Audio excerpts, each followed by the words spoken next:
Good evening, family. This is Found in Translation, and your host, Ray Collazo. Thank you so much for joining us. Thank you so much. Buenas noches, familia. This is Ray Collazo, and you're listening and watching the Found in Translation talk show, the talk show that stacks truth about politics and today's hottest issues. Thank you again so much for joining us. If you're watching this live on Facebook, Twitter, YouTube Live, gracias. There's a lot. Well, I guess there isn't that much anymore you could do on a Thursday night to watch. No basketball, no hockey.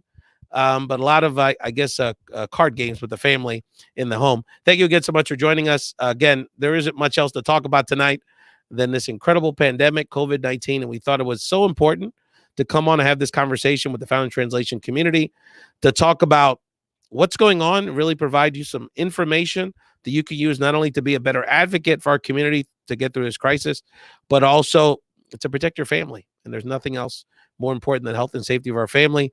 Of course, riding shoddy with me on this journey here in Found in Translation today, co-host Sulaih Picorelli. Sulaih, welcome back to Found in Translation.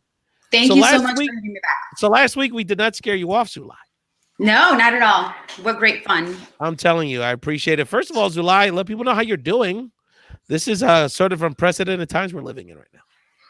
I'm doing better, I'm doing well. Just finding ways to keep busy here at home with the kids. And, I keep asking my kids, do you think that I'm a lunch lady person? A cafeteria person? Because it's like, Mom, breakfast, Mom, it's time for lunch, and then dinner. Yeah. So it's been an adjustment. And it's 10:15, and they've already had 3 yes. meals. Yeah, it's interesting because the one thing you learn when you become a parent nowadays with the elementary level kids is like our food schedule. And I guess it was like this when we were kids too. Our normal food schedule is not the kid food schedule. Like sometimes they have lunch early and they're hungry early, or then they've had their snack. It's after school. They don't have the same diet calendar that we do. There's no question about it. No, it's been an adjustment. And, with having 2 home, my boys are 7 years apart. I've got a 5-year-old and a 12-year-old. So, taking turns on the computer, doing homework and filling my time with other things. I don't know about you, Ray, but I've been spackling upstairs like a mad woman. Wow. Don't say that too loud. My wife might hear you. That could be my weekend. How have you been keeping busy? How have you been, Ray? I've been good. I mean, I'm working at home. My wife's working at home. Kids are going to school at home. So everybody's at home. And I think the biggest thing for me on a personal level is I do have anxiety personally that people in general are taking this seriously enough. I'll be honest. And we'll talk about that later in the show. So I have an anxiety around that and a concern for sure. And then the other thing is, I'm real blessed. I still got my parents. I still have my siblings and, a large extended family. And I'm the sadness I feel is not that it's going to, I know my heart's going to be a while till I even see them, or you roll the dice, at some point, if it gets to that point. Right. So it's, but I'm concerned for them too, because, I miss them and I love them, but I don't want to be a danger to them either. Tampoco. Right. So you go through these emotions and maybe we'll get into that later in the show. But thank you so much, Sulaih. And you're going to bring a lot to this program. We wanted to, first of all, kick off this show by really kind of providing people the 411 on the coronavirus. Later on in the show, we're going to talk to nurses, other health professionals about, kind of how to really protect yourself. People are really on the front lines of care. And then Danis Banegas from El Concilio, a local nonprofit executive director in Philadelphia, is going to come on. And you and Sulaih are going to help us lead the conversation around kind of the local updates. So in a community like Philadelphia with a large Hispanic community, what are the needs? What are the needs of not only our community residents, but our nonprofits that serve the community residents? Right. Because they want to keep their doors open, but they have safety concerns that they also have to manage as well. So there's a lot of issues, and we want to get a lot of information out during this hour. But again, I want to thank everybody for joining the Found in Translation show. If you're watching this, please share, especially my Facebook fam or Twitter, YouTube Live watchers. Please comment, and we can incorporate your commentary and your thoughts and your information onto the show. And please share this with your family, because we have to get the biggest thing I'm hearing from our activist class around the country is that we have to get information out there, accurate information to our community. So to begin that conversation, we're so honored to have for my money, one of the leading scientists we have in this country, climate change and health advocates for our whole community, but particularly for the island of Puerto Rico, and the head of Jasperi Consulting, Doctora Frances Colon. Doctora, welcome to Found in Translation. Thank you so much, Ray. Hi, everybody. I'm so glad to be here. I know you got a lot of fans watching. Our Oh, mutual Comay, Nancy Santiago, was giving you the hands up earlier. So hey, we know that Nancy. people are very excited to see you on the show, and it's been too long. We I think we met in person at an event for the National Puerto Rican Agenda not too long ago. And but you were, your reputation preceded you, so it was great to meet you in person and Thank great to you. have you on the show. Doctora, let's just start with, can you just help us with where we're at here? Yeah. Can you just share with us from your perspective as a scientist, as an activist, as someone that really understands this from many perspectives, just share with our community where we're at here as we're dealing with the coronavirus. Yeah. So I think the main message I'd like to get across right now is the seriousness of this pandemic. This is a virus that we have no immunity to. Humans have no immunity to. It's highly transmissible. It survives on surfaces for hours and hours. And so, because we have never seen this virus before, not only do people lack immunity to it, like, oh, I had this particular disease before and my body has built up antibodies, and now if I see it again, I can defend myself. Your body can mount an immune response. That's not something our bodies can do right now. We haven't seen this before. And so what you have is an entire population that doesn't have immunity. There's no treatment. We don't yet have a vaccine and won't likely for another year to possibly more than a year from now, which helps a population build immunity to a virus like this. When you are able to vaccinate, which is why we vaccinate our kids to prevent them from getting things that maybe previous generations used to get and suffer from a lot. And today we have those vaccines. And so what we're seeing is that the cases, as the virus is spreading through community spread, meaning from person to person, that it is spreading across the country, we're going to see a spike in cases in the next few weeks, and it'll cause a lot of anxiety. And the reason is that we're finally ramping up in the testing, right? We're finally getting those tests out to the states, to the counties, to the cities, to be able to do the testing, to tell us where we are. And this is crucial. Understanding how many people are infected, who is infected, so that we can isolate the folks that may be transmitting, get folks that are maybe first responders, nurses and doctors that have had it, have recovered, and can go back into the workforce and help the ones that are falling ill. It is very important as we kind of like wrap our hands around this crisis to understand who has it, who doesn't have it, and so that we can work on the problem directly. I think the other thing to mention is in terms of the measures that are being implemented around the country, and why you hear so many mayors and governors talking about closing down beaches, for example, where I live here in Florida, and asking businesses to go, restaurants, etc., to go to takeout only and delivery. It is to minimize the human-to-human transmission. That's why we're implementing social distances. That is why so many families are staying at home.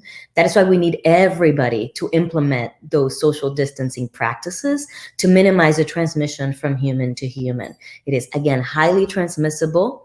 It does impact, it seems, from the data we have from China and from Iran and from Italy, it does seem to impact people more severely, the elderly. But more recent data has shown that there are many severe cases in the age group 20 to 49. So none of us are being spared at this point. No, and I heard in New Jersey that a couple in their 40s and their 5-year-old child just contracted it. So there's no age groups spared. And this is very serious business. And you're listening and watching Dr. Francis Colon, Doctora Francis Colon here on Found in Translation, breaking down the 401 of coronavirus. So, doctor, for those that say, okay, it's a flu, it's not nothing, but at the same time, do we have to, how can we take this such an extreme measure? Because some are calling for basically a complete shutdown of the country, essentially. And we have that on some levels in some states, depending on the response. What's the answer here? I mean, is it tenable to do that? And is it absolutely necessary? Because what I'm concerned about is that because we don't, we kind of don't like the answer. We're trying to avoid the problem on some level. So what do you say to people that, I mean, what should we be doing? I guess is kind of my question. Is this as much of a shutdown as logistically possible the way to go? And what do you see as the next steps? Right. So let me first answer your first point. This is not the flu, and it is not like the flu. This thing has 10 times the fatality rate of the flu.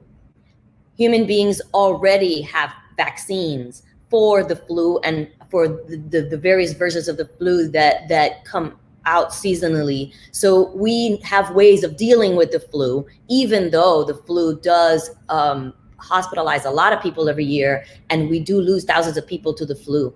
Right now, this is something we have never seen before. So do not believe that this is the flu or like the flu. What we are facing, it's a much graver threat than the flu because we have no immunity to this. And yes, right now, the way to flatten the curve, everybody has heard that term, right? It is how you space out the number of cases along a timeline to allow us more time to ramp up our preparedness in our hospitals, in terms of equipment, building out capacity to deal with this. If all the cases come at us in a steep peak, like we have seen in the curves on TV and everywhere, we won't have the capacity, and that's when hospitals start to collapse in terms of their capacity to deal. It's what's happening in Spain right now, and it happened in Italy. And we're trying to avoid that by implementing these, what may seem very severe social distancing practices across the country, but we need to stop the human-to-human transmission in its tracks. And so we have decided in many places around the country to take an economic hit so that we can deal with the health impacts on our communities. So, and you're listening and watching to Dr. Francis Colon on Found in Translation, talking about the coronavirus. What else will we be talking about? Including my wife and Pastor Marina have some excellent health questions. We're gonna address those questions when Venessa Rivera, one of our nurses, health professionals, is going to be on later in the show. But excellent questions, keep them coming, and please interact with us on your comment section. Doctor, we're concerned about everybody, and my heart goes out to the beautiful people of Italy and all the people around the world that are dealing with this, but the Italian people, not only in the mainland because of the Northeast corridor, but the country of Italy is going through so much, and our hearts go out to them. Big part of our family, literally and figuratively. But Puerto Rico is also on my mind.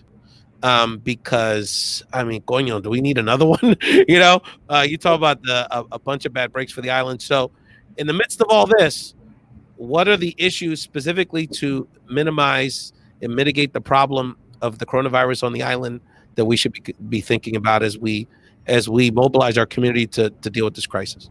Yeah, well, as little testing as we have seen roll out around the country, around here in the mainland, there's even less testing happening in Puerto Rico proportionally. Even yesterday, the testing capability of Puerto Rico will still appear to be in progress on the CDC website. And so we cannot wrap our arms around this crisis unless we have testing, unless we understand the magnitude of the problem. And we don't have that yet.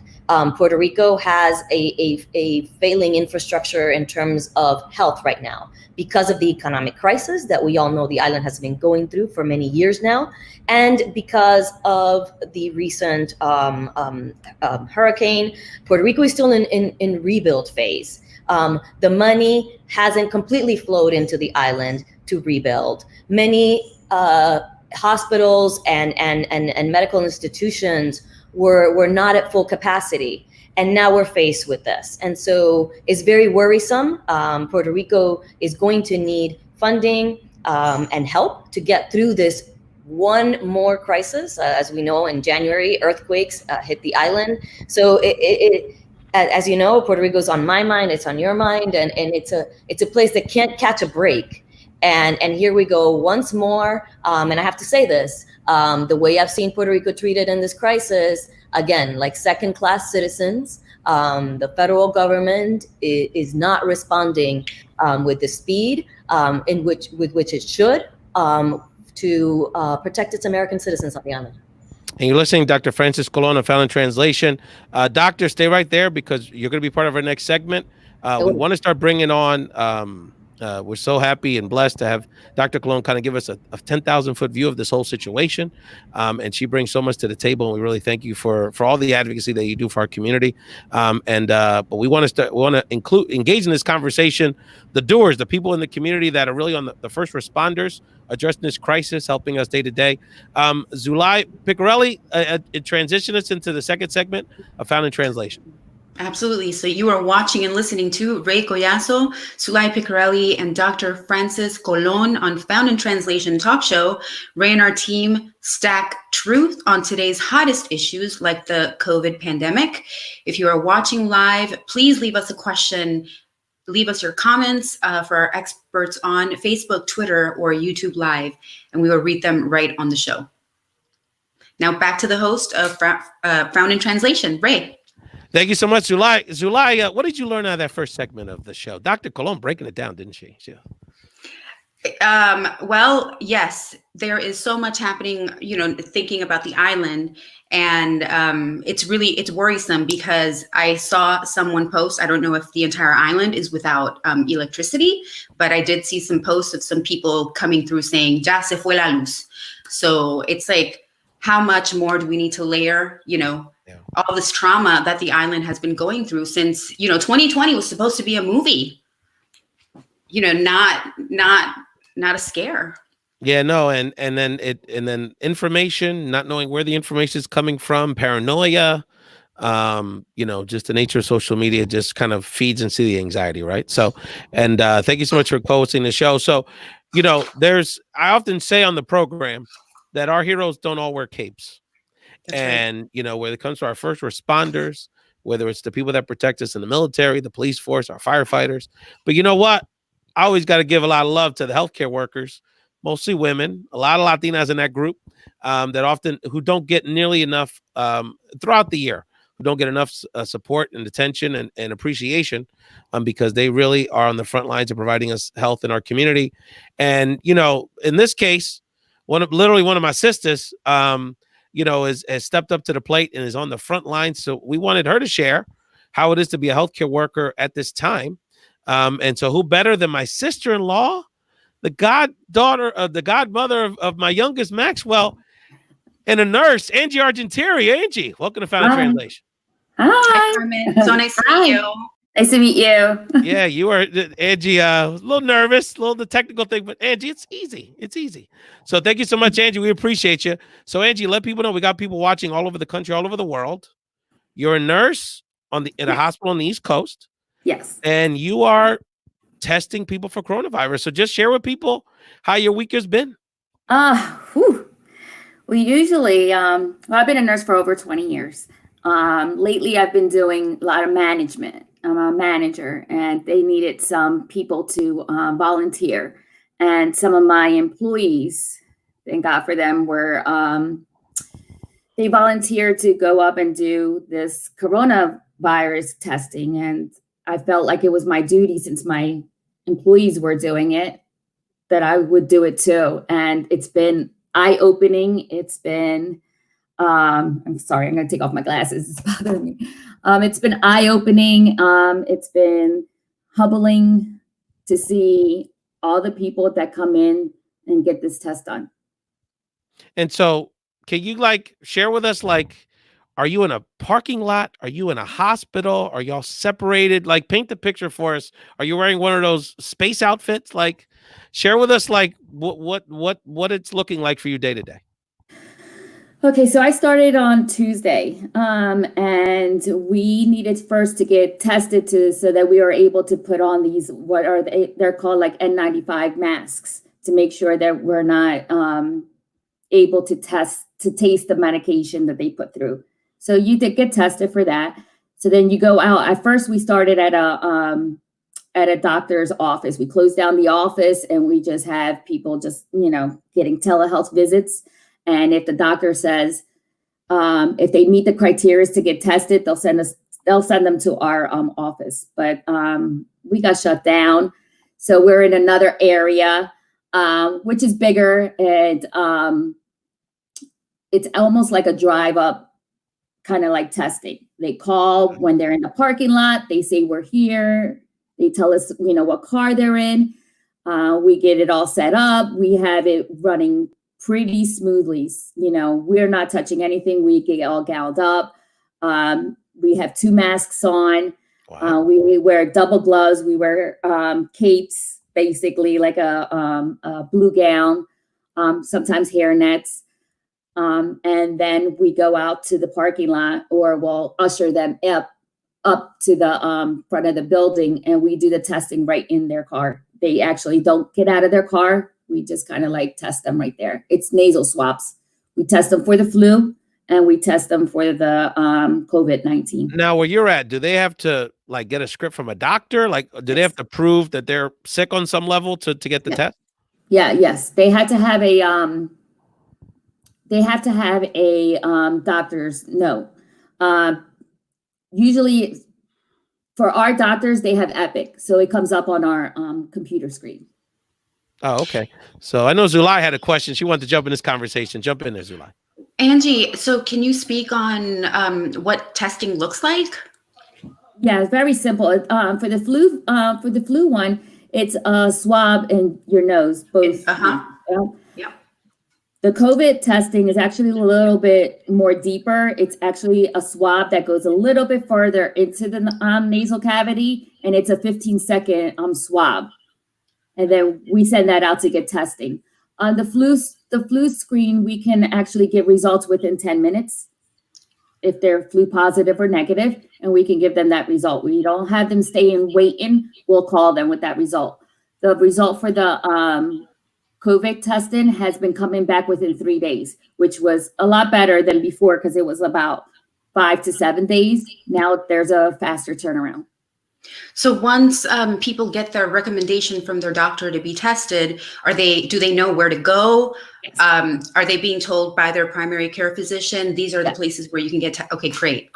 Yep. They get all the information. They get the phone number, they get the information. They tell them once they get to the parking lot to call in, and somebody will answer the phone, take their intake information, like their name, their insurance, all that information, ask them some questions, and then tell them that somebody in a blue suit will come out and usher them up. Angie, so on average, how many people have you seen since Tuesday? Wow. Wow. I started on Tuesday. Tuesday we had 50 people. Wednesday we had 64 people. And because we had to change areas today, we couldn't really see anybody until like noon. Usually it's 9 to 5. We had to get the other facility up and running with the computers and moving all our equipment over to this new spot. We didn't start until 12, but we actually saw 60 people today. Wow. In 5 hours, you tested 60 people. Yes. Yeah. I wanted to bring Dr. Colon back in this conversation. Dr. Colon, you're hearing a nurse on the front lines, Angie Argentieri, talking about what she's going through day to day to get people's tested. I know that you're very concerned as a scientist around how we need to support our workers on the front line, our healthcare workers. So what are your thoughts as you listen to Angie's experience this week on the front lines? I think that this is not something that we can sit around and wait for the federal government to provide us with more, to give us all the information. Right now, we're entering into a phase of this where, as you saw, between yesterday and today, it's starting to enter that exponential phase. And our first responders are going to need equipment to take care of themselves, to be able to take care of people. We need to advocate strongly for the resources that they need, because they are right now our front line. If this is a war with the virus, this is our front line in this battle. We need to advocate for the families that are at home with also no resources. A lot of our families live paycheck to paycheck. A lot of our families have no health insurance. How are we going to protect the people of our country that really don't have the resources to deal with this, that may not have somebody advocating for them to get that test, when they may lack insurance, the resources for somebody to be able to pull their family through a period of time where they can't go to work. So we have a lot of communities that will, like usual, it's our frontline communities that are impacted the worst in times of crisis. Whatever crisis we're talking about, it is them. And so I think that our first responders that are most vulnerable right now and who we need the most, we need to focus on protecting them and getting them the resources that they need. Thank you, Angie. What else? What's your message as a healthcare provider? Just either advice or something you want people to know as a nurse that's on the front lines, taking care of people in a real stressful time. Please don't take this like a joke. This isn't a joke. Unfortunately, I had to stop off at the supermarket yesterday to grab some, stuff, and Walmart for things that I couldn't buy at the supermarket. And just a number of people that were just walking in there with their children. And this is not like a single mom walking in or a single dad walking in. I'm talking about, mom, dad, all these adults walking in with these little children into like Walmart. This is a time where these children should be home. And, if you need to go, to the supermarket, you need to get certain things, little contact as possible in and out. This is not the time to be shopping for clothes. And I agree with Dr. Colon on everything she said. We're trying to contain it. We're trying to slow it down.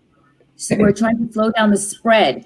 And in order for us to do that, we have to, stay in our homes so that way we can test the people that are having symptoms, and treat them. And that way, it's not that we want to cure everything and if you get it, you die from it. It's just we're trying to slow down, the progression of this disease so that we're able to treat it properly. And I don't see that people are taking it as serious as they should. No question. Yeah, no question about it. I'm humbled by the people that actually do come and get tested, and they feel as though that they're inconveniencing me or poor me for being there, testing them. And I say, I volunteer to do this. This is a volunteer, and I'm grateful that I'm able to do this testing for them, because they're appreciative for the people that come in with these symptoms, and hopefully they'll get the results that they need. But they just need to stay home, quarantine. And I know that some people have some questions about, well, if I'm getting tested, how about if my family member is with me? I say treat it as though everybody has it in their home, basically, until you get the results, which sometimes takes 3 to 5 days. Until you get the results, everybody should be treated in the home as if they had it until you get word otherwise that you don't. No question. Well, sister-in-law, sis, appreciate you. Thank you so much. And we appreciate your service. We've always honored your leadership in the healthcare industry, and your leadership as a godmother to Max. So thank you so much. Stay safe, get some rest. You got a long days ahead. So that was Carmen Argentieri. We call her Angie in the hood. My sister-in-law and healthcare professional. Dr. Colon, as we wrap up this segment, I need some final words from you in terms of, just what we need to do as activists. Put your activist on hat, because there's going to be a lot of negotiating taking place in Washington. There's going to be package 2, package 3. They're talking about writing us a check. They're talking about, a lot of different, there's lots of questions we even have amongst ourselves around, can you get a free health? Can you get a test everywhere? What if you don't have health insurance? What if you have poor health insurance? So just as activists, what do we need to do to make sure that the most vulnerable amongst us, those are the people I'm so concerned about. In Puerto Rico, the immigrant population are people incarcerated, just our poor folks who are just living by a thread here. What do we need to do to help them as advocates in during this process? Yeah. Well, the list is long, because, as you know, our most vulnerable have been disregarded for a really long time in terms of a lot of human rights. And so let's start by asking that not only the testing be covered, but the treatment. Once you test positive and you have to be hospitalized and you're on a ventilator, and what we're seeing is people are in hospitals for days, and when they come out, they're still receiving oxygen, even when at home. It's a disease that dramatically affects the lungs. We need to, as we're negotiating for economic packages, we need to keep in mind, this isn't a bailout for the corporate sector that we hope one day will trickle down. This has to be something that really helps our communities. And so what are we asking for? We're asking for not only a one-time check and we're out of your hair. No, if this is going to take weeks, they need to have a long-term plan. We can't have an unemployment system that's collapsing as people are starting to try to get online to request benefits that they've already paid into for many years. We've worked really hard. This is the moment where we need the system to respond and take care of us. This is why our social safety nets are there for times of crisis and when we're in need. And this is what our communities need. In terms of Puerto Rico, making sure that Puerto Rico is not left out of these packages. For many of the bills passed in Congress, Puerto Rico doesn't fit into the definition of a state. And so many of these health benefits and economic benefits packages don't apply to the island. Making sure that the committee members that have Puerto Rico in mind, that understand how Puerto Rico will be treated in each of these economic packages so that our people are not left behind and not treated like. Can I just put a point on that? So if there's going to be a lot of bills and a lot of things you're going to hear about that are rumor, then there's negotiating, then you hear there's one version, one person's got. So there's a couple of things the doctor just pointed out. So if and when there is a sort of payout, there's no assumption. It would have to be written into the bill that specifically people on the island would receive that benefit. If there's an increase in food stamps or any of these other social programs that could be augmented or included or added, or, there's no assumption that people on the island get it unless we advocate for it. And as our colleague, Nancy Santiago, has been pushing on social media, we have to make sure that those provisions are in the bill. So I have a special call for my family in Florida. You have two senators there. Both proclaim to love Puerto Ricans. Mm-hmm. Rubio se va mucho a Puerto Rico. Scott goes to Puerto Rico. Pulse nightclub. They're there for the pictures. Yeah. So are they going to be there right now? And you don't have to be Puerto Rican. My Florida people, it's very important you reach out to those two senators because they're going to be critical factors as to whether or not those provisions, are going to be in these bills. Blow up their phone lines. Absolutely. And look, you could do it as a friendly way. Look, keep it real. If you support these guys, fine. Even better. Call them and remind them that you supported them. Because this is now for them. Not just for little sound bites and Rubio speaking his little Spanish on Telemundo when he goes to San Juan. That's nice, but that's not what's important. This is what's important. Absolutely. Dr. Francis Colon, you're going to come back, my friend. Thank you so much. I'm so proud of you. We didn't even get to we'll get it. My friends, she just wrote an op-ed on this issue in Scientific American magazine. We encourage you to watch, to check that out. And so she is one of the most thought leaders, not just amongst the Latino community, amongst the emerging science community in our country. So, gracias, mija. Thank you for your leadership. Gracias a ti. Thank you. Thanks. All right. And that was, I'll tell you, Sulaih, we bring the scientists to the building. You know what I'm saying? It's always the same thing with the show. It's like, where do you find these people? I didn't even know these people existed. I'm like, it's amazing what Twitter you can find. But anyway, again, a shout out to Nancy Santiago, a great mutual friend of me and Dr. The good doctor that brought up, who kicked off our friendship several years ago. So Sulaih, intro the next segment because there's a lot of questions. I feel like Dr. Phil right now because or Dr. Oz because there's a lot of questions in the chat about what kind of cleaning products I should have. Should I use wet napkins or dry napkins? There's a lot of questions, and we're going to bring another health professional onto the show, Venessa Rivera, for the next segment, who's going to try to answer some of these questions. It's there's a lot of interest in how do we protect our families. That's what we're going to focus on the next segment of Found in Translation. Just want to remind everyone that you can subscribe to Found in Translation Talk Show anywhere you download your podcasts. So subscribe on iTunes, Radio Public, Pandora, even Spotify. And if you love our content and love the quality that we bring to you, we ask if you can please submit a review and give us a 5-star review that will help us spread the FIT message with Ray and his amazing team of commentators. You can also listen to Found in Translation on WPPM 106.5 FM in Philadelphia on Tuesdays at 11 a.m. Now back to our host. Thank you so much, Sulaih. A lot going on here, and we have 2 guests in the queue that we want to get into the conversation. The last thing is, though, fam, I know y'all appreciate it. And you're like, why are we grinding? That little TV appearance I had a few weeks ago, talk about coronavirus ruining a television career. My God, I got invited once. They canceled it. Coronavirus messing up all kind of game here. But the bottom line is that if you want to help us spread the message of the show, and we really want to grow, spread this message, because obviously we want a bigger audience for obvious reasons. But, a lot of people need this information. And, these are the kind of leaders that, there's only so many television programs and there's only so many spots, but there's a lot of information that our folks need. And so we like to, that is the purpose and the platform of Found in Translation, because we really are able to provide you the information and do it in a way that really is relatable to our community, in a way that you can pass it along. So to that point, when I think about our nurses, our health professionals, our health advocates that can really break it down, that are really the people on the front lines of sharing the do's and don'ts of how to deal with this crisis, there's only one person that comes to my mind. One of our great health advocates and nurse represented for the Tampa Bay area. They had some good news yesterday, I believe. Venessa Rivera. Vanessa, welcome to Found. Hi. Welcome back to Found Translation. Thank you. Hi, how are you doing? So, yes, we'll get into Tom Brady. He may get a burnt tan down in Tampa, but that's another story for another time. Venessa Rivera, you're a nurse advocate. I mean, you are one of our ride or dies here, always for the community. I mean, just your opening statement.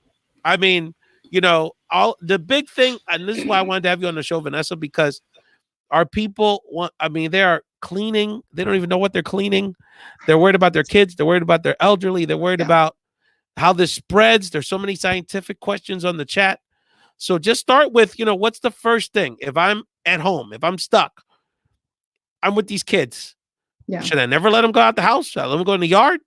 Should they go see Abuela once a week? Would that get her sick? I mean, just start with what are the basic things that you want people to know as it relates to keeping them protected during this crisis? Definitely. So thank you so much for having me. And I think first I want to send the message that we are going to get through this. I've talked to a lot of friends and family that are extremely nervous, and we have to use wisdom and knowledge. That's the most important part. We also, and I see Mark is bringing up some really good points. CDC, we need to go to reliable places. So CDC, World Health Organization, look at your local Department of Health. They have great recommendations. But really, it's what our mothers always taught us, right? You touch something, you have to wash your hands. This is how things are being transmitted, respiratory droplets, or somebody's within very close distance. So that's why we talk about social distancing, being more than 6 feet away from each other. Wash your hands. And this means vigorous rubbing, right? 20 seconds, we're rubbing. We're not, doing that little, just, running water through it. We need to vigorously rub, clean our nails, and so forth. Very basic. I know a lot of people have bought out the hand sanitizer, but we can go back to good old hand washing techniques. Social distancing, cleaning in the house. Our Latina moms, I know they're super happy right now, because I know I had one growing up, cleaning every part of the house. I'll tell you, the one stock thing dropping is Fabuloso. That's the stock that you're not going to lose any money on that one, my friend. That's right. Fabuloso, unfortunately, does not have bleach. Nothing against them. It'll smell nice, but definitely CDC is recommending bleach or 70% alcohol. So your bleach products is what's going to clean it. Make sure when you are wiping them down, let them air dry. You're looking at your faucets, your handles, anything that you're touching. If you have to go out, assume everything is dirty. You touch something, your hand is dirty. You must wash it. Use hand sanitizer. So very practical things. If you have to go to work, and if there are any small business owners here, if you are able to let people work from home, it's a wise thing to do. I know not everybody's able to do that, so make sure that same thing, social distancing, wipe down counters, staplers, everything, the copier, make sure that you have that wiped down on a regular basis. You could even have teams of who's going to do it, use gloves, wipe around wipe around the office. If anybody's sick, send them home. Because you don't know. It could be the flu, it could be coronavirus, it could be a cold, but you don't want to expose your employees. Let me tell you something. 2 people that I know, I just found out today have contracted it around the country. What I'm saying is there's no demographic. It's just people 50 above or people that were on planes. I mean, there is no, and I have people that have been sick that are waiting for their test. So there could be just in my own personal network, 3 to 4 people. I mean, I just saw another NBA star. I mean, just we've been talking 3 professional athletes have contracted. So this is this permeating all levels of society. You don't have to be rich, poor, any color, any race, this is impacting everybody. Sulaih, I know as a mother, you had some questions for Venessa because we are so concerned around not only obviously keeping the house clean, and we're kind of making light of that in a sense, but because the Latinas are on it, they are going to make sure nobody's going to get sick in their house. But I know we're real concerned about our loved ones. And how do we protect them as mothers and as parents? And I know you had a few questions for Venessa. Well, Venessa, I don't know if you heard at the top of the hour, I have 2 kids. I've got a 12-year-old and a 5-year-old. And for us here at home, it's like, how do I differentiate this information so that it's digestible for my 5-year-old and my 12-year-old understands it as well? One of the things that I did yesterday was, I don't know if you've seen on social media, this, the pepper in the water, the pepper being the COVID. And we did that at home just so that the kids understand, the importance of cleanliness. But how do we support our kids through this crisis, and how do we keep them clean and healthy? Definitely. And I think it is a very scary time. It's a scary time for adults. It's a scary time for kids.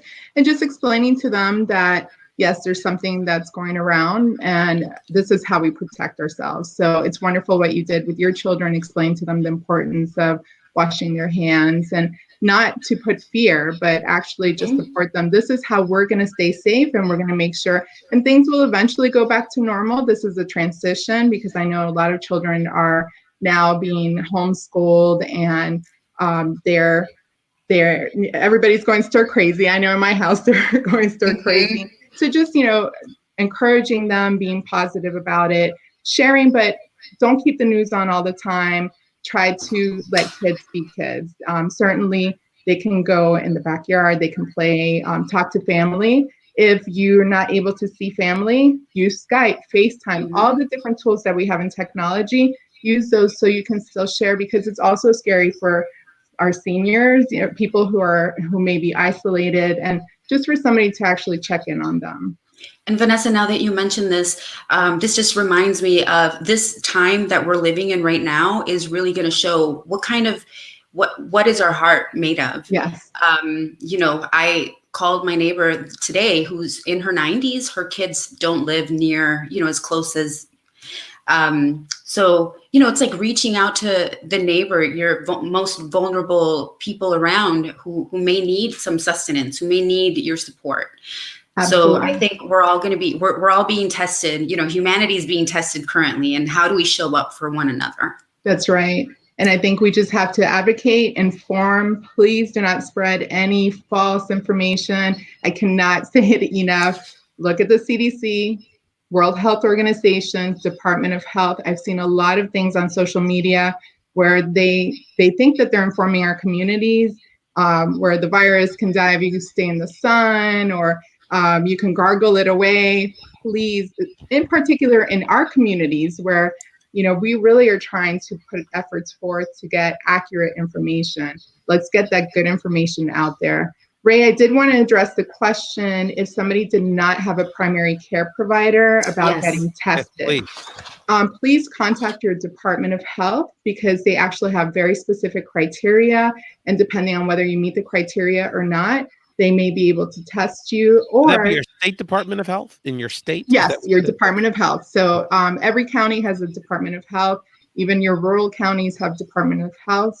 If they're not testing, they will know who is actually testing. They'll know who's providing free screening and so forth. Can I just add to that? If I could just add to that one of the challenges here, and we're not talking a lot of politics today, but because obviously of the management question, traditional management here, is that there's the states, and particularly governors and state offices, and even cities, the bigger cities, have had to kind of create some of their own rules around access to, information, what's open, what's closed.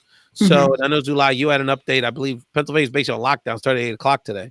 That's right. Is that, you know, that we really have to look for accurate information, but some of it is localized. So, you know, oftentimes you're going to have to reach out to your state, sometimes even your city departments, but particularly state governments, to answer some of those questions. And you're listening and watching to healthcare advocate and nurse Venessa Rivera, who's joining us from the Tampa Bay area. Again, you know, we have such a you know, I would say this, Sulaih, that essentially Venessa and her husband Julio are essentially the I'm gonna make it official right now. The official Central Florida Found in Translation ambassadors. There's no question. Okay. They're such huge supporters of everything we do, and that whole corridor there is so important to us for lots of reasons. We want to make sure our people in La Florida, including all of our family. Yo tengo una tía que vive en la área de Tampa, Sonia Rosado, actually a German titi of mine. Long story, but is still there as a senior citizen. So we have a lot of family in that area. And so let's bring on. We want to continue the conversation with Venessa, but we wanted to also engage as part of this information sharing someone that's on the front lines of servicing our community from a nonprofit perspective. And I know that a lot of Philadelphia audience here that's concerned about what's going on in North Philly with our Latino community, our vulnerable population. And not only how do we service the people on the front lines of social services, but they have to protect themselves too. So really happy to have someone that as I affectionately say, one of my young boys, the executive director of El Concilio in Philadelphia, Adonis Banegas. Adonis, welcome to Found in Translation. Good evening. Thank you for having me. Appreciate it. And yeah, I guess I'll always be one of your young boys, huh? It makes me feel young to say that, my friend, because if I have a young boy, that means, you know, it's all relative. Adonis, you've been around for a while. As the executive director of Concilio, a nonprofit organization in Philadelphia. I mean, you're on the front lines of it. So just share with people, you know, what's the climate of the barrio and some of the challenges that our nonprofits are having servicing our community in this climate. So when information first came out, obviously we started strategizing internally to identify what we were going to do as an agency. So as of last week, we were planning on modifying our schedule and making sure that we were going to stay in touch with our families as best we could. But then, of course, late towards the end of last week, it was determined that a lot of non-essential locations needed to close down. So we decided in the best interest that we were going to shut down as an agency. And now, of course, everybody shut down. So we've closed our offices as of March 16th and have a schedule to reopen by the end of March. But we've been able to establish our staff to work remotely, which is one of the benefits of having all this great technology. So we're still offering services to our community as best as we can. And, you know, communication has been one of the biggest things that we've been able to navigate through during this time, staying in touch with our families. Concilio offers after-school programming. Unfortunately, because of the schools that are closed, those programs are halted. But with our foster care programs that we offer, we're still in constant communication with our parents just to make sure that they're doing okay, checking in on them via cell phone, via text messages, and if they have the capability via Skype, just to make sure that they have all the needed services. The other programs that we have is victims witness services. And as you know, earlier this week, the courts closed. So that may give false information that those level of programmings are also closed. But the fact remains is if somebody has been victimized of a crime, our services are still available for us to navigate them through the process. If I could just jump in there, Adonis, Yep. that is such a big issue because, and there's a lot of wrinkles to that situation because actually the Speaker of the House, Nancy Pelosi's daughter, I think it's Christine Pelosi, has been putting out a lot of information to raise awareness around there are women or there are partners that are basically being quarantined or being isolated with their abuser. And so how do you handle those kind of situations? So these scenarios create other social service issues. So what are you seeing out there, Adonis, that is coming up that's important for people to, I mean, what are the kind of issues that in the community people are bringing to Concilio that you think are important for people to know out there that are watching the show? Yeah, those particular offices within the court are still operating. So if there is a domestic violence issue, they can still follow up with that accordingly. And in terms of just the level of services that we offer, we're here to provide that extra support, that guidance, that navigation through the social system. Even though some of those pieces are closed at this moment, there's still a lot of just navigating and support that could be happening during this tough time. Okay. I want to get Venessa back in this conversation. Venessa, you're talking to a lot of people. You're servicing people. You've done a lot of work with the people that have relocated from the island the last few years through these various crises, right? And natural disasters. What are you hearing in the community? What are people, what information do people need to deal with this issue, whether it's healthcare access, social services? Because that's the other challenge, is that the other services, the other needs don't stop. So whether they're healthcare or social service, so what are the things that you're supporting people in the Tampa area at this point? Right now, it's mainly just helping people navigate, knowing where to go at this point. It's kind of curious. It's like things are very quiet, and that's the big focus. Everything else, I think people are just trying to figure out what's happening. And right here where we are, we have, in our particular area, our kids are in the house until April 15th. So even just trying to deal with that, what do families do that have to go to work? They don't have the luxury of being able to work from home. So helping more, just getting information out at this point, but really trying to encourage employers to be a little bit more flexible. It is difficult, when people, that's all, their employers cannot let them work from home, and they're trying to figure out, what do I do? Who watches my kid? Daycares are closing. So just really trying to get information out, what resources are available. No, absolutely. And Adonis, information is such a big part of this, and culturally competent information is such a big part of this equation. Adonis, can you share, you and along with other nonprofit leaders have been calling on the local government to provide more information in Spanish language. There was actually a letter to call on Mayor Jim Kenney to make sure he has not only just Latinos there that can answer a question with the Spanish media, but an official Spanish language spokesperson, because the city, I think, generally has done a good job of getting information out, but there has been that little gap, but it's an important gap. So can you talk about the advocacy y'all are doing to make sure we get Spanish language information out to the community? Absolutely.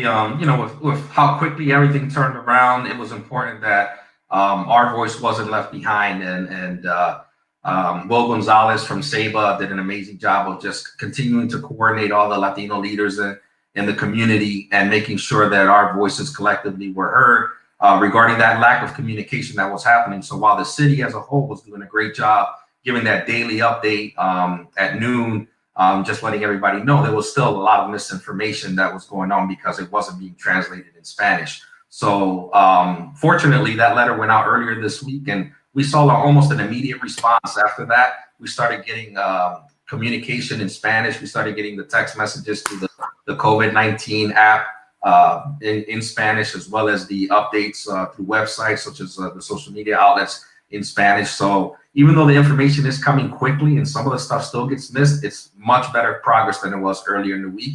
And of course, with more time, I'm sure that this is going to get better. No, and a lot of people are pitching in, whether it's our friends at WPPM, where we do the radio show, Vanessa Maria Graber, who's doing daily updates, and she's been really harping on this issue of getting accurate Spanish language information to our community. MS Restrepo, local journalist, who also is a big part of that message for the Philly Boricua group, who's been servicing the displaced Puerto Rican community post-earthquake and post-natural disasters. So I want to bring Sulaih back into this conversation. Sulaih, as a Philly resident, what do you hear? What are the streets talking about? I mean, I know some of the issues Adonis is talking about are resonating. So what are people talking about, and what's the kind of information that people would be helpful to people as we go through this process? I think that right now, the main concern is we're talking about the kids.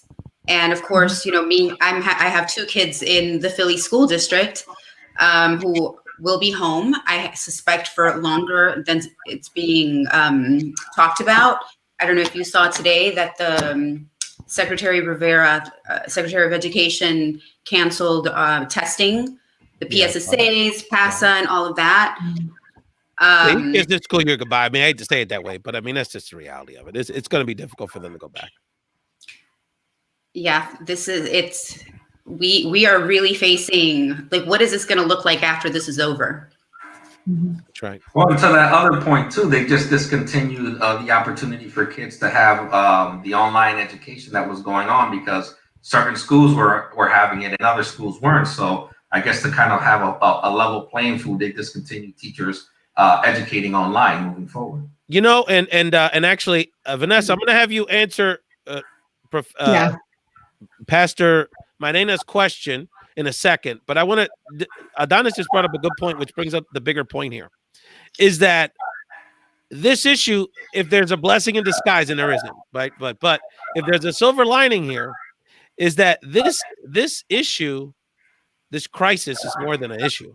This pandemic is really bringing to the fore all of the social inequities we have in our society.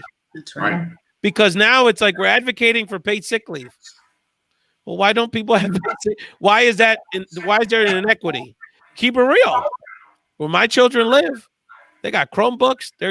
They were given Chromebooks. That's right. And they have their online assignments. I mean, I know that most of our kids are not getting that kind of support, and they're getting that kind of. And what's also happening is that the well-intentioned parents are basically having to pick up the slack, and we're all doing it. But if you don't even have like assignments, or you don't even have that online support from the teachers or that kind of system, you're working from home and you're a teacher full-time with your kid. So it's bringing up all these inequities in our healthcare system, education system, and it's something that is really spotlighting some real sore spots. Sulaih, you wanted to jump in there. Adonis, I just I haven't heard about that. I guess my experience is with the charter school education and not necessarily with the public. Is it the school district of Philadelphia that's canceled home classes?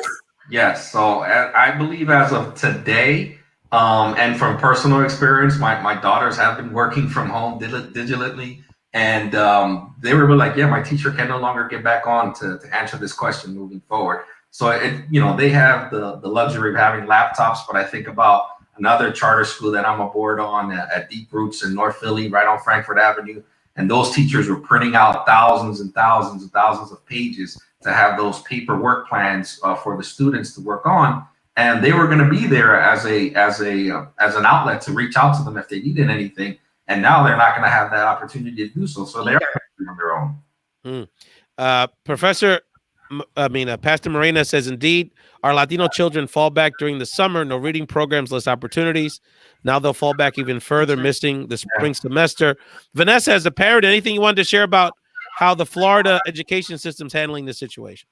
So our governor did close schools until April 15th, physically close them. This afternoon, I did receive a call that our particular district, they're on spring break right now in our area, but our district will be opening with virtual school next week.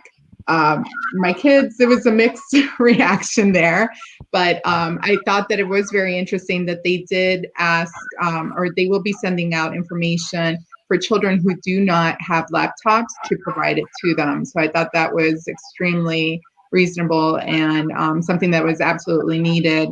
Additionally, the head of agriculture has opened different schools, different sites for children who rely on free and low and reduced lunch, the breakfast and lunch. So they will be receiving breakfast and lunch for children who need that throughout the state. And that was a big concern as well. What was going to happen to the kids who didn't have, that's where they were getting their meals from. So Florida is trying. Our sister Donna McIntyre gives us a shout out, Vanessa. Hi guys, our homegirl out in Tucson. So what a great friend, another sister of ours. Adonis, one of the things that I know as part of our network, we're going to be advocating for as part of these next stimulus packages, crises packages, is the cruise lines are going to get money, bail them out. The airlines are going to get a bailout. Big restaurants are going to get a bailout. But we got to make sure that we have resources for our NGOs, our nonprofit organizations, so y'all can stay afloat. So just any thoughts around, the business impact in a sense? You got employees, you got to make payroll. You're a hub of economic development in our community. So just a thought about how we need to also advocate for our nonprofit social service agencies during this time period too. Yeah, no, it's a very trying time. Like right now, we're piecing it together.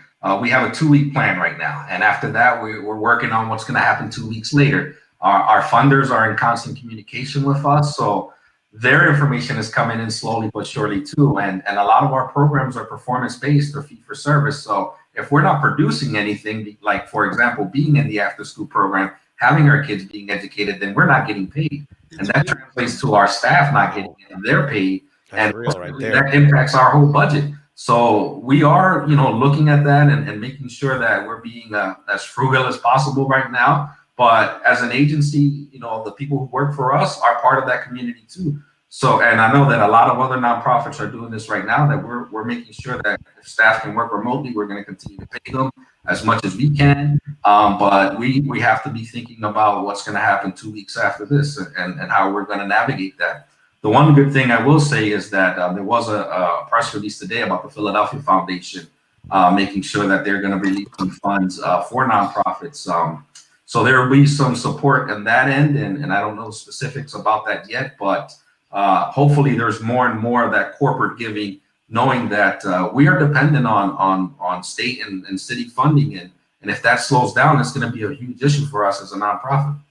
No, and I mean the impact of that, people just don't, and I mean, this is me and Adonis's business literally, but people just don't realize, the analogy I bring is that the Latino social service agencies very much serve as, in the same way in the Black community, the Black church serves as a hub of information, hub of services, a trusted messenger, a safe haven, and the impact on our agencies, I mean, could be very significant. And we've seen the good. I mean, think about all the work, Adonis, you all did for Puerto Rico, and how because you had that infrastructure locally, you were able to manage resources and develop a supply line, literally, through the expertise you all had developed with your organizations. Adonis Venegas, the Executive Director of Concilio in Philadelphia. What else would you like to share with our Found in Translation community, whether they're in Philadelphia, around the country, around what we're dealing with, and anything around the organization you wanted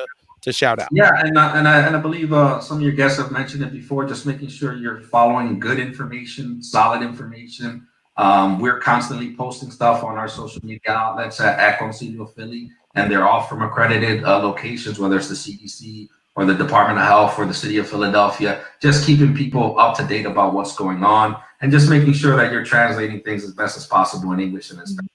And we're doing our part to do that. So I just hope and encourage other agencies to make sure that, not all information is being shared through social media. So our staff is following up with our clients as much as possible, text messages and phone calls, and just checking in as best as we can. Absolutely. Really appreciate you, brother. And Pastor Morena asked about the Puerto Day Parade. Hey, we got some months to deal with that. So I'm sure Adonis will have those announcements in the proper time. Everything is scheduled as planned for now. Yeah, schedule as planned. So, yes. So unlike the NBA's playoffs, July, poor Milwaukee Bucks. I mean, talk about the Bucks getting the screw job here. I mean, the only thing everything's set up, and then the only thing could stop you is a pandemic. Not LeBron, not the Sixers, not the Celtics. A pandemic. But anyway, Vanessa, I'm very sorry. You bringing up the Bucks. I have no clue about anything sports. Greatest season of all times, and you don't get a chance to prove it. But anyway, it's tough. So actually, in your honor as a Milwaukeean, one of these days I'm going to do a show. And I'm gonna. You should do a show in Milwaukee. So that'll happen. Well, if the convention, if ever leaves my house, that'll happen. But, I have a place. As Adonis knows, the nerd out level I get with baseball is kind of unhealthy. So one day I'm gonna interwove my all-time favorite Brewer players on the show. So that'll be an ode to Sulaih. Vanessa, my wife, had a last question for you, my dear. She wants to keep her babies and I say babies, they're 8 and 10, as healthy as possible. Give us some other preventative tips, because we don't want anyone to get sick around here. So just any other preventative tips, Vanessa, you wanted to share with my wife and the family here? It's your basics. Like I said, make sure you're washing your hands, you're limiting your exposure, that you're not around people that are sick. If you have to go to the grocery store, I certainly would just send one person in the family rather than a group. Just very practical things. Really appreciate it. Sulaih, give me any final thoughts around this conversation. I think we brought some people that had some very important information to share with our folks today. Well, if I may, just try everyone to build a schedule of normalcy during this time. It does have its benefits, decrease anxiety, getting things done, builds healthy habits, learn new skill, all of keeping a schedule will make the time pass more quickly, and it'll regulate sleep. I know that right now we're just kind of living in limbo, but having and keeping to a schedule has definitely helped my family in this time. Yeah, that's but definitely with the children. That's really important because you've got to give them a sense of normalcy. It's not vacation time, and No, for the ones that are no, it's not. fortunate enough to kind of still have that structure through some sort of online learning mechanism, even more important. But also to give them the breaks and to give them that structure. That's right. And we're struggling with that, trying to make sure that they can safely get outside, get some exercise, and incorporate that because again, you're working and you're teaching at the same time. I don't care how good these online programs are. So we're really double dipping here as parents and activists. Adonis Banegas, Venessa Rivera, my co-host, Sulaih Picorelli. Thank you so much for joining this very important episode of Found in Translation. Folks, I think this is a show for the foreseeable future. We want to dedicate, and this actually came from Sulaih. I want to give her a shout out. Next week is all about the kids. So we had health professionals this week. Next week is all about our teachers. Online, how do we support our children, our psychotherapy experts? So next week we're really going to focus on how do we support our children through this process from a social perspective, a health perspective, an education perspective.